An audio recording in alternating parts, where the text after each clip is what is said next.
ఇవాళ కిషన్ రెడ్డి గారు మాట్లాడి నేను సవాలు విసిరిన కాళేశ్వరంలో కేసీఆర్ మీద సిబిఐ కేసులు ఎందుకు పెడతలేరు, మేము పంపించి 3 నెలలైంది, జవాబేందని ఆయన నాకు సవాలు విసురుతుండు. నాతో చర్చిస్తాను. కిషన్ రెడ్డి కాదు, చర్చలు నాతోని కాదు. ఢిల్లీలో వెళ్ళి నరేంద్ర మోడీతో చర్చించండి, ఢిల్లీకి వెళ్ళి అమిత్ షాతో చర్చించండి. ఎందుకు కేటీఆర్ను బొక్కలేయడానికి మోడీ అనుమతిస్తలేడో గాడవై కొట్లాడండి. ఈడ నాతోనేంది నువ్వు మాట్లాడేది? 6 ఏళ్ల నుంచి నువ్వే మంత్రివే. మెట్రో రైలు ఎందుకు రాలేదు? గోదావరి జలాలకు నిధులు ఎందుకు ఇవ్వలేదు? మూసి అభివృద్ధి కోసం నిధులకు ఎందుకు అడ్డం పడుతున్నావు? RRR రింగ్ రోడ్డుకి ఎందుకు అడ్డం పడుతున్నావు?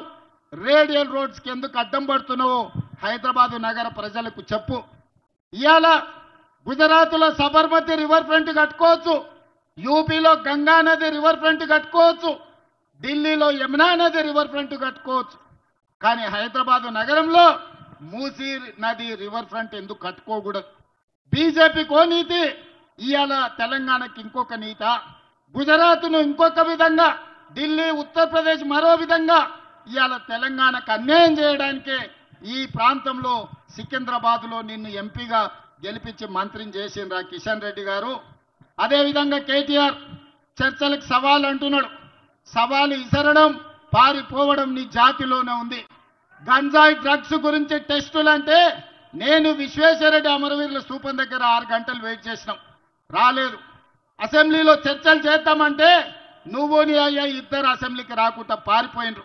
మొన్నటికి మొన్న కంటోన్మెంట్లో శ్రీ గణేష్ని గెలిపిస్తే 4,000 కోట్లతో అభివృద్ధి చేసినా నేను చెప్తే సవాలు విసిరిండు. 4,000 కోట్లు ఎక్కడిచ్చారో చెప్పు, నేను రాజీనామా చేస్తాను.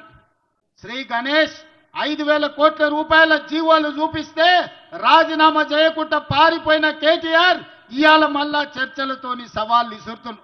నీలాంటి సన్నాసులు సవాలు విసురితే మా కాంగ్రెస్ పార్టీ కార్యకర్తలు పట్టించుకోరు.